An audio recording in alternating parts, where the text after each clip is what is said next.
10 years into his job and Xi Jinping's never looked so confident. Normally a decade at the top is the limit for modern Chinese leaders, but Xi's eye is firmly on the future. We must be more mindful of potential dangers, be prepared to deal with worst-case scenarios and be ready to withstand, even dangerous storms. Under his watch, China's economy is now faltering and his COVID-0 campaign has cut the country off from the world. But he's defended the policy. We put the people and lives first and launched an all-out people's war against the virus.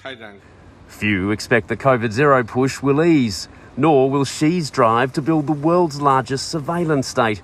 Having wiped out political dissent in Hong Kong and gutted civil society on the mainland, Xi says more security, not less, will define China's future. We'll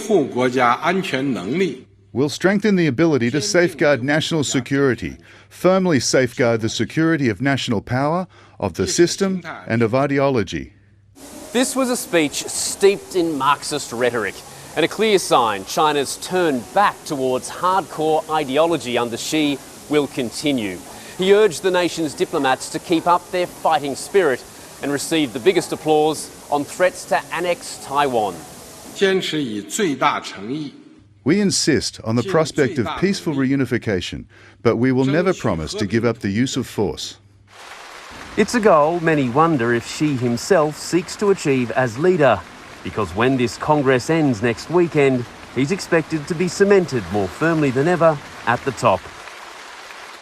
And East Asia correspondent Bill Birtles is with us. Bill, is there any sign this Congress might make relations with Australia easier? Well, Jess, Xi Jinping did speak of the need for China to secure its resources and what it needs for future economic development.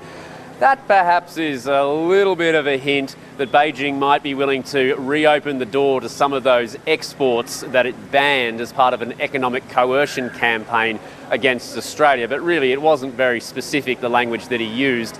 And more generally, he warned of an international environment full of risks. He talked about gathering storms, and it made it pretty clear from the sort of ideological nature of this speech that neither Mr. Xi nor the government that he leads in China will be any easier to deal with as the future years come along. Bill Birtles, thank you.